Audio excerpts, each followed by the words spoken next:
Buying an affordable site in the countryside isn't what it used to be. Developers have the best land sewn up with potential development. Farmers are reluctant to sell unless at the highest price. And planners are trying to manage the countryside in a sustainable way. So for couples like Mac and Assumpta, from a local area like this in County Wexford, trying to build a house, it is very difficult. As it turned out, their answer was literally staring them in the face.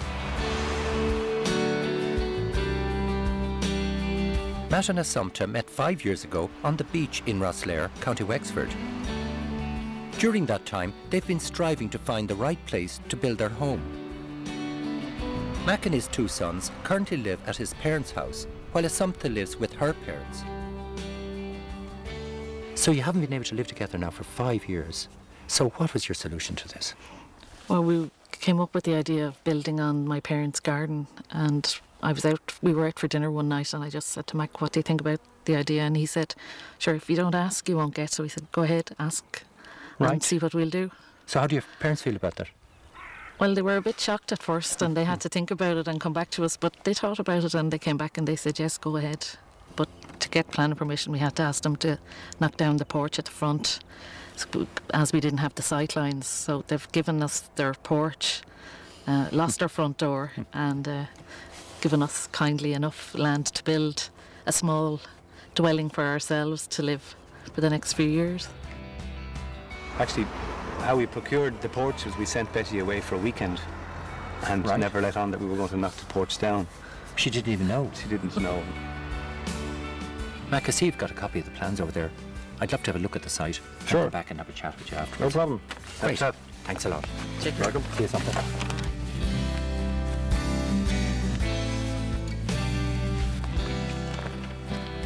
Mac has already laid a very well consolidated hardcore dry fill, which will be blinded and levelled with sand, ready to receive the build-up of the ground floor. But I believe a few changes are required to the layout of the house. I think the lack of a front door on the plans needs to be addressed. Of more concern, I see the staircase opens directly to the kitchen living space.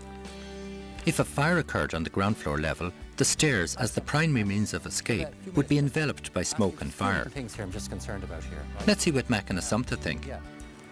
If we look at the house at the moment, the back door is at the rear of the house, yeah? Which means everybody has to drive around to get to the whole door. Is that an issue that would be of concern to you?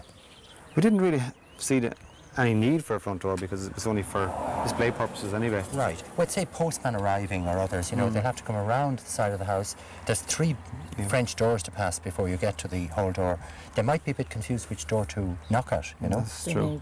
I'm just wondering, would it be better to go back and maybe look at using this porch here, you know, where that front projection is as an entrance? Would it work better? At least you'd have an entrance for situations like that, somebody strangers coming to the house rather than your friends.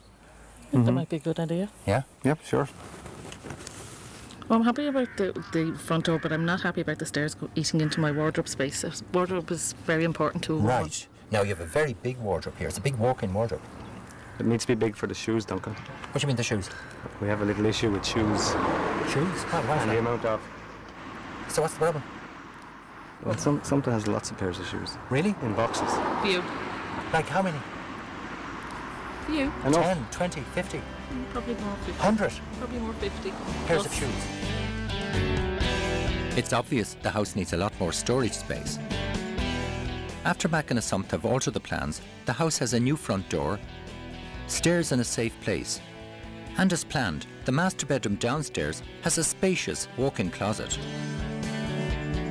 While upstairs, there are 2 bedrooms for Mac's sons, and the overhanging balcony looks onto a bright, open-plan living area.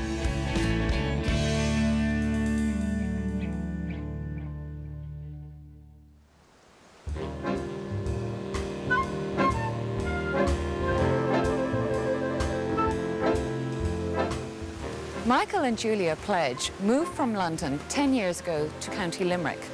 They originally rented a house to see if they wanted to stay in Ireland, and eventually they found this house, which allowed Michael to indulge in his passion for renewing old buildings with integrity. It's about 1838 it was built originally. We came to it about 7 years ago, and it was really a shell when we bought it, and I think lots of purchasers passed it by. and I saw that as an opportunity rather than as a hindrance to try and perhaps rescue some of the history and do a little bit of what we wanted to do with it ourselves. Oh, well, this is lovely. This is the hallway, and I suppose a rather grand hallway for a small house. Can you tell me something about this very grand rose? It was probably the first thing that I can remember attracted me to the house. It's a very heavy, late Georgian plaster rose. It's a rather grand gesture. And what about the stairwell? Is this the original staircase? It is. It's that very simple, rural Georgian timberwork, elegant lines, but easy to produce. It's not quite Hollywood, but it's another grand gesture. It's rather fabulous. And what room have we got in here? This is our living room. It's probably the original posh parlour. Very much our winter room. So winter evenings with the fire blazing, this is where we'll find you? That's exactly it. You can't beat that in a house. No, you can't. We have the original fireplace. It was lightly painted. I stripped it back. We picked up the colours in that to paint the walls. Was there much work to be done on the windows? Well, we were fairly lucky in that all of the existing timber was original, and it was really just the sashes that we replaced. We took out the old plate glass and reused the panes. It does mean that we're single glazed, but we can overcome that in other ways. We also just did a soft strip on the timber work so that we just put another layer of paint over it rather than stripping back to original. Michael, here in the kitchen, the fireplace looks like it might have been something different to what it is today. I think it would have been. I think it would have been a large open range, but the heavy concrete work had been done when we bought the house. We decided to put a wood-burning stove in and heat the ground floor of the existing house. It is still the centre of the family life. Homework, television, dinners, often all at the same time. It is that typical farmhouse kitchen.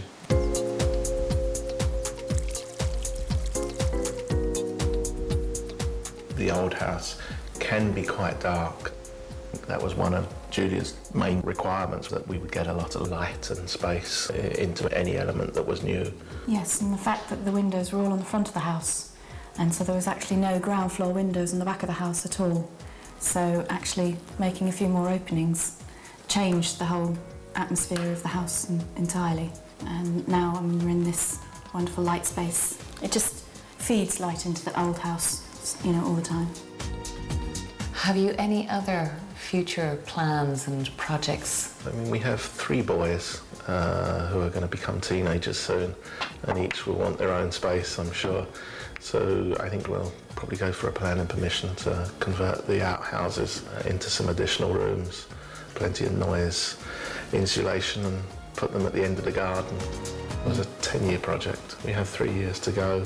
We're well on our way.